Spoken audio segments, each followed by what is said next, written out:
Այսօրվա տվյալի համաձայն Հայաստանում հաստատվել է կորոնավիրուսի 243 նոր դեպք, 2678 թեստից վարակվածների ընդհանուր թիվը հասել է 219596-ի։ Առ այսօր արվել է 1,019,359 թեստ, կորոնավիրուսի հետևանքով մահացել է 7 քաղաքացի։ Մահացածների թիվը 4256 է։ Գրանցվել է վարակակրի այլ հիվանդությունից մահվան 4 դեպք, նման դեպքերի թիվը 1045 է։ Մեկ օրում առողջացել է 475, ընդհանուր ապաքինվել է 205675, փաստացի բուժվում է 8620 քաղաքացի։ Հայաստանում զբոսաշրջության ոլորտի ակտիվություն է նկատվում, պատճառը կորոնավիրուսի դեմ պատվաստումների մասշտաբներն են։ Այդ ակտիվությունն էլ թույլ է տալիս խոսել Հայաստանի համար փակ սահմանների բացման մասին։ Չնայած մեր երկիրը աշխարհի համար բացել է սահմանները, այդուհանդերձ մեզ համար դեռ փակ սահմանները խոչընդոտում են զբոսաշրջության ոլորտի աշխատանքը եւ մարտահրավերներ են պարունակում։ Ոլորտի մասնագետներին ոգևորել է հատկապես մայիսյան տոներին ընդառաջ ռուս զբոսաշրջիկների թվի նկատելի աճը, բայց ոլորտի ամբողջական վերականգնման մասին խոսելը դեռ վաղ է։ Համաշխարհային վերլուծությունները ցույց են տալիս, որ միայն 2023-ից հետո հնարավոր կլինի խոսել զբոսաշրջության ոլորտի վերականգնման, լիարժեք վերականգնման մասին, որպեսզի կարողանանք թվերը մոտեցնել 2019 թվականի զբոսաշրջային աշխուժությանը։ Ներգնա տուրիզմի զարգացման համար էլ տարվա ընթացքում մայրաքաղաքում եւ մարզերում կանցկացվեն փառատոններ, վստահեցնում են մասնագետները։ Մոտ ապագայում դա մայիսի 22-ին Տոլմայի փառատոնը, արդեն հանրության կողմից սիրված, Երևանի գինու օրերը, էկոտուրիզմի փառատոնը, գույների փառատոն, ավելուկի փառատոն, հայբուսի փառատոն, թութի փառատոն,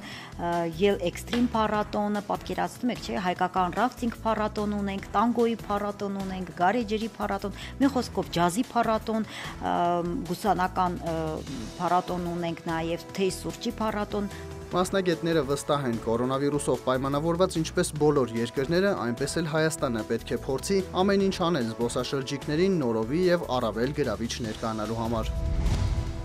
Հարկային ու մաքսային վարչարարության արդյունավետության բարձրացում, իրավախախտումների կանխարգելում, ենթակառուցվածքների արդիականացում, կառավարման համակարգերի կատարելագործմամբ հարկ վճարողներին սպասարկման ծառայությունների տրամադրում, հարկ վճարող պետեկամուտների կոմիտե համագործակցության եւ վստահության ամրապնդում։ Սրանք պետական եկամուտների կոմիտեի զարգացման եւ վարչարարության բարելավման ռազմավարական ծրագրով առաջիկա 5 տարիների նախանշված ուղղություններն են, որոնք ՊԵԿ նախագահի տեղակալ Աշոտ Մուրադյանը ներկայացրել է Միացյալ Նահանգների միջազգային զարգացման գործակալության հայաստանյան գրասենյակի տնօրենի պաշտոնակատար Դեյվիդ Հոֆմանին։ Միջազգային զարգացման գործակալության հայաստանյան գրասենյակի կողմից եւս մշակվել է 2020-25 թվականների երկրի զարգացման համագործակցության ռազմավարությունը, որի շրջանակներում կարող են քննարկվել հնարավոր համագործակցության ուղղությունները, ընդգծել է Հոֆմանը։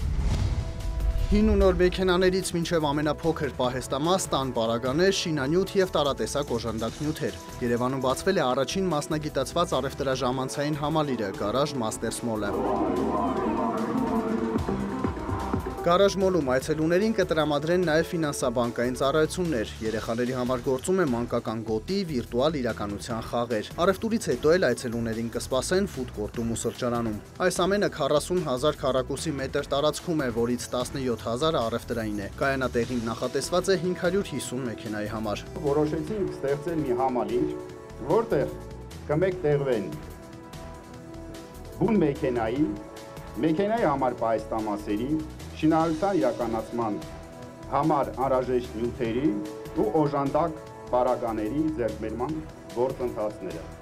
Ամեն ինչ տան համար բաժինը ավտոաշխարհի բաժնից մեկ խաչմերուկ է առանձնացնում։ Անհրաժեշտ պահեստամասերն ու պարագաներն այստեղ անհնար է չգտնել։ Garage Masters Mall-ում է նաև Հայաստանում Tesla ավտոմեքենաների առաջին ավտոսրահը։ Իրենց սեփականատերերին են սպասում նաև երկրորդական շուկայի մեքենաները։ Տարածքում գործում են տեղ սպասարկման եւ ավտոլվացման կետեր։ Ունենք 14 սպասարկման կենտրոն, որոնք որ սպասարկելու են անկախ բրենդից մեքենաները, այսինքն կոնկրետ ուղղվածություն բրենդային մենք չունենք։ Իրանք սպասարկեն բոլոր այն մեքենաները, որոնք որ խնդիր ունեն։ Ուղղակի մեզ մոտ տարբերվելու է մի բանով, որ մեզ մոտ էքսպրես սպասարկում է լինելու, այսինքն երկարատև աշխատանքներ, որոնք որ ավելի ժամանակատար են, մեզ մոտ չեն սպասարկվելու։ Garage Mall-ն ունի 150 տաղավար, աշխատակիցների թիվը հասնում է 500-ի, իսկ հասցեն Մազմանյան 1-ն է։ Տարածքը ժողովրդին ավելի հայտնի է սերվիսի խաչմերուկ անունով։ Մոլի ղեկավարության համար հաջողության գլխավոր գրավականը որակյալ սպասարկումն է, ինչում յուրաքանչյուրը կարող է համոզվել ամեն օր 10-ից մինչև 22-ը։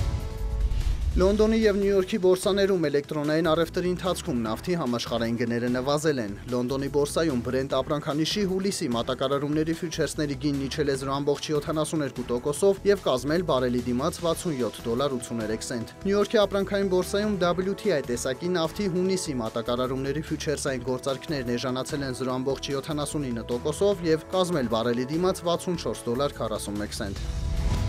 Հայաստանի կենտրոնական բանկը տեղեկացրել է, որ ամերիկյան դոլարն այսօր միջինն արժեցել է 522 դրամ 10 լումա։ Եվրոպական արժույթի գինը կազմել է 635 դրամ 8 լումա։ Ռուսական ռուբլու արժեքը սահմանվել է 7 դրամ 6 լումա։